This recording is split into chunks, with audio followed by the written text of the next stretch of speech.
The first part of the Toksic theory of the home covered the relationship between unpaid labor and uncompensated resources in the context of the traditional household where the man is the provider and the woman is the caregiver. A couple of examples raised included the need for groceries for a meal to be prepared, the need for water, electricity and cleaning products for cleaning to take place, and the need for baby food or just normal groceries for the baby to be fed. Welcome to the second part of the theory. I'm sure you have come across the widespread assertion that unpaid work is highly feminized and a great source of inequality.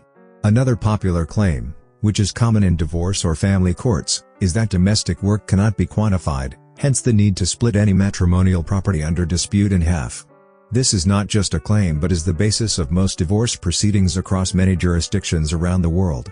Understanding that there are many rulings on matrimonial property that have similar foundations in terms of the reasoning surrounding the perceived inability to quantify housework, let's use this one by Justice Teresia Mathika of the Kenyan High Court. She said, and I quote, "It is easy for the spouse working away from home and sending money to lay claim to the whole property purchased and developed with that money by the spouse staying at home and taking care of the children and the family.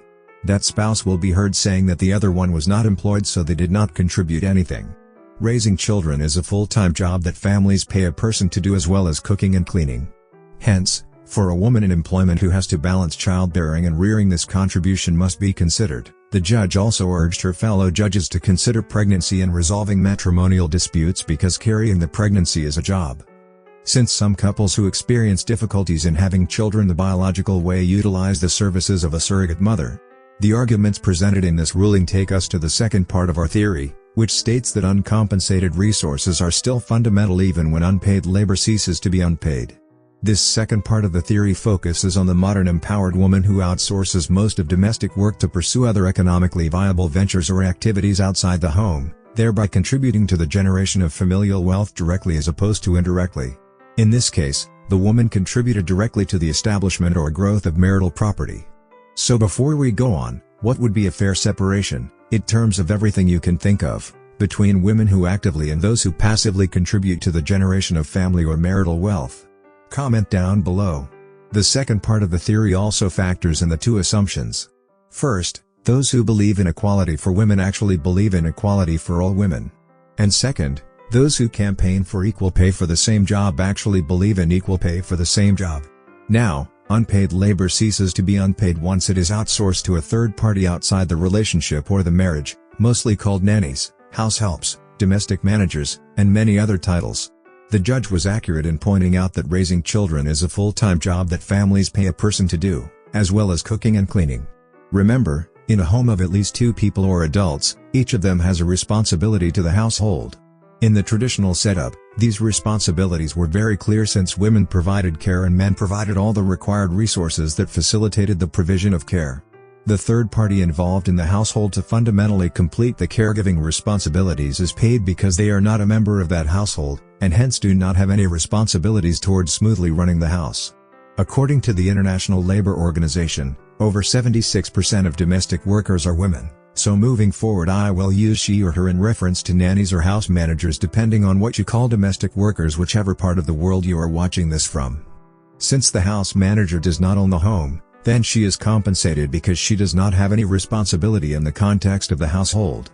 So then let us get to compensating housework, which then stops unpaid labor for being unpaid. High Court Judge Teresia, by citing that housework is commonly outsourced and paid for, not only implies that house or domestic work can be quantified, but also provides the way through which it could be quantified.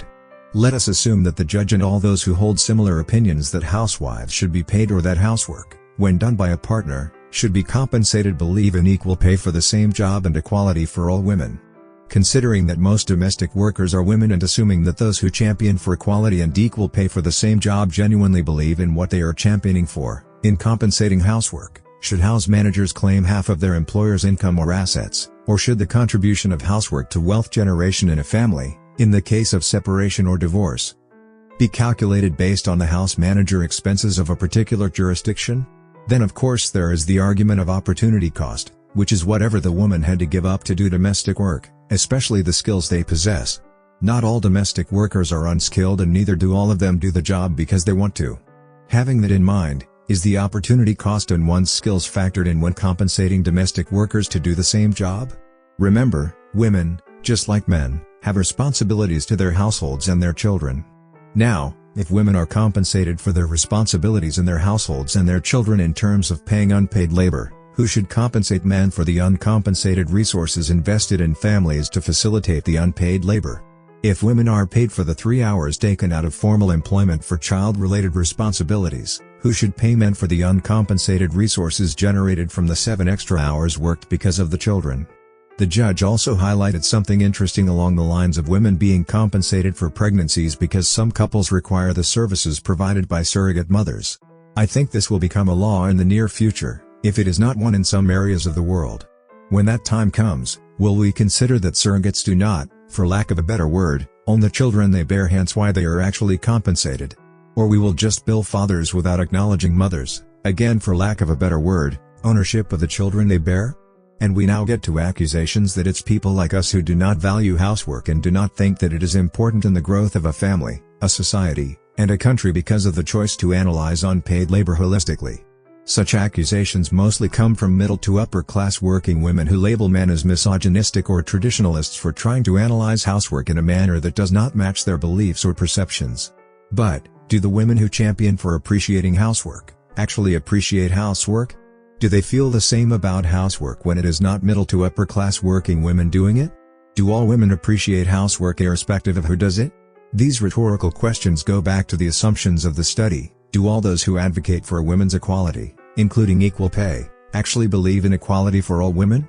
Women still maintain the lion's share of control in terms of housework-related activities completed in homes even when the related responsibilities are outsourced, including who gets hired, what work they do, and how they get paid. That being said, I came across this report by Human Rights Watch, which details abuse against domestic workers. The report contains a total of 32 anecdotes shared by domestic workers documenting their experiences of abuse under the hands of their employers.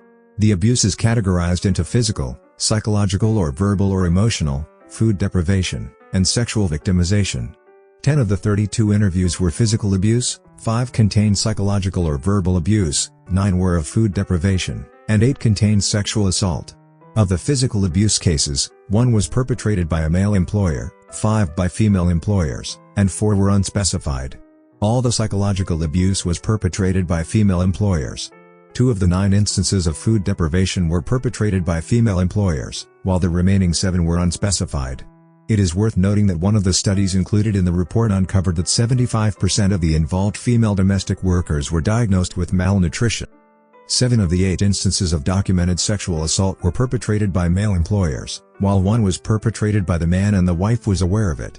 Also worth noting is the fact that the report documents another study which notes that a third of domestic workers complain of sexual assault. Overall, approximately 38% of abuse against domestic workers was perpetrated by women, 25% by men, and another 38% was unspecified. I did some research on actual statistics of abuse against domestic workers, but nothing meaningful came up. Anyone with access to more meaningful, accurate, and credible resources, kindly share links in the comments section because I feel that some of these numbers could be misrepresented in a general context even though they are accurate based on the information provided in the report.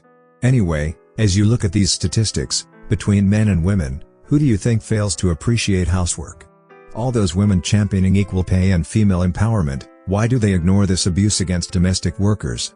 Clearly appreciating housework is highly dependent on who is doing it, irrespective of the fact that it is largely done by women even when outsourced. Ignoring female victims is also common in same-sex relationships, where the prevalence of intimate partner violence in lesbian relationships is approximately double that experienced in heterosexual relationships. But why is this often ignored?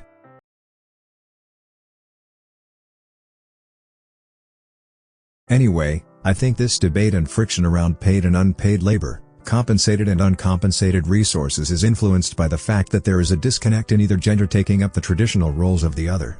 Since the wake of the feminist movement, and all the related movements, women have taken up, enthusiastically, what was traditionally termed as masculine roles of working and breadwinning.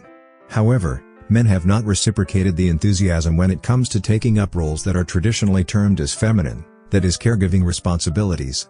The effect of the enthusiasm mismatch is the fact that women are more concerned about the work-life balance because then they have to be stretched.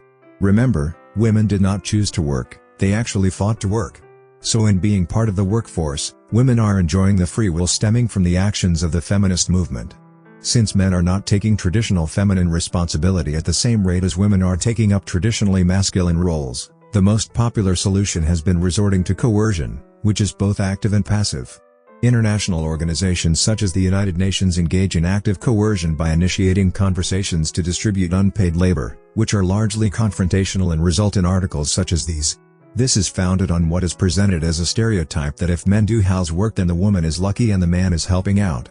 Does the same apply to a woman who pays bills in a typical family since the man is seen as lucky and the woman is helping out? So if men should not be celebrated for doing housework because they should have been doing it all along, should women be celebrated for paying bills, which is part of what is called independence, since then they should also have been doing it all along? This creates a very interesting discussion that will be covered in a different video. Passive coercion is by describing men's involvement in the perceived unpaid work as either nice or romantic. For instance, preparing a meal, say for your spouse, as a man, is considered romantic. However, it is only romantic if the man first invests the uncompensated resources, that is buying the groceries, then engaging in the unpaid labor, which is fixing the meal. If the woman bought the groceries, and the man fixed the meal, that is nowhere close to romantic since well, everyone had to do something. This study by Kahn and Laurie maintains that the amount of unpaid labor completed by women is dependent on their level of education compared to their partner. This other article by Lionette and Crompton concluded, and I quote, "On average, men whose partners earn more than they do carry out more housework than other men, although women in these partnerships still do more.